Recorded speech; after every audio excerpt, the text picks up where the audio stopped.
Among the candidates getting good reviews from surveys is the president's cousin, Bam Aquino. The younger Aquino says he will work harder to make it to the top 12 in the May elections. George Bandola filed this report. New politics, new face of change. This is the promise of Bam Aquino as he enters the politics after small entrepreneurs and youth. Marami nang nagawa ang ating administrasyon, no? Kailangan ipagpatuloy yan, kailangan patatagin pa yan, no?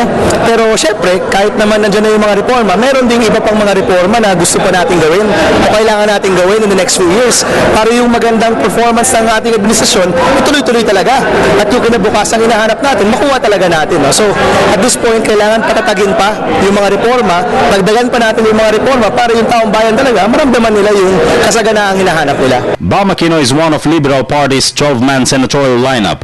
In Cavite City, President Benigno Aquino III himself endorsed his party's candidates in the province.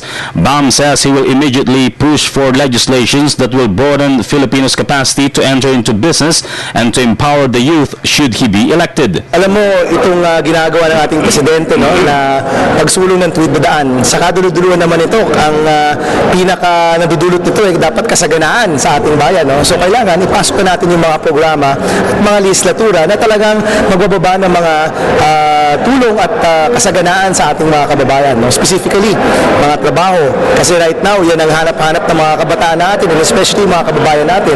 Tulong sa mga nagnenegosyo. Maramdaman ng mga Pilipino na nasusuportahan yung kanilang entrepreneurial effort and of course yung reforma sa edukasyon. So yung tatlong bagay na yan yung mga isusulong natin, na isulong na rin natin noon at gusto pa rin natin isulong kung umabot tayo sa Senado. Slowly but surely, Bam Aquino's name has been getting good reviews from surveys.